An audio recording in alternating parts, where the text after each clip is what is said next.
달팽이 삽질단이 이팝나무 상륙 작전에 나섰습니다. 세월호 참사 2주기를 앞두고 정읍 황토현에 304그루의 이팝나무를 심기 위해서인데요. 나무를 잘 심기 위해서는 먼저 잘 캐는 것이 중요합니다. 오승옥 시민 기자가 다녀왔습니다. 안녕하세요. 헬로비전 전북방송 시민기자 오승옥입니다. 오늘은 4월 5일 식목일인데요. 식목일은 다들 알다시피 나무를 심는 날입니다.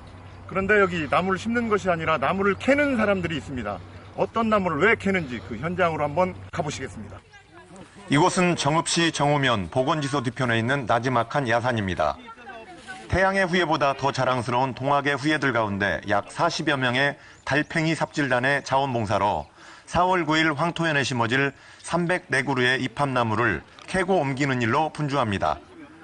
정성을 다하여 달팽이처럼 천천히 작업해야 한다고 해서 달팽이 삽질단이라고 합니다.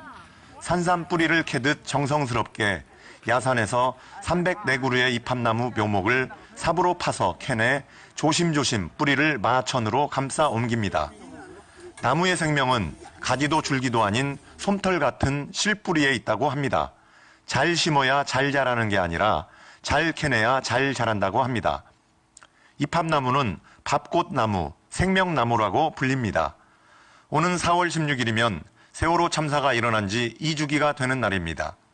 세월호 참사 2주기를 앞두고 4월 9일 황토현에 세월호 참사로 희생된 304명의 영혼을 위로하고 새로운 생명으로 다시 태어나길 기원하는 시민들의 마음이 모여 304그루의 이팝나무가 심어집니다.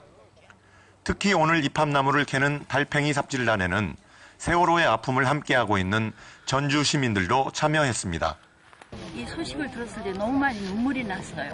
우리가 기억을 한다는 사실이 얼마나 아름다운 것인가 이런 것을 많이 생각하게 됐고 이번 이런 일을 통하여서 더 많은 사람들이 4.16 참사에 대한 진실에 더욱더 가까이 다가가는 그런 기회가 됐으면 좋겠어요. 세월호 정읍시민모임이 주관하는 이번 행사는 정읍시민단체들이 참여한 가운데 기념식을 비롯해 천주교, 불교, 개신교와 원불교 등 5대 종단이 함께 특별기도, 이팝나무 심기, 음식 나눔, 각자 팀명을 넣은 나무 명패 만들기 등 다양한 기념 행사도 함께 진행됩니다.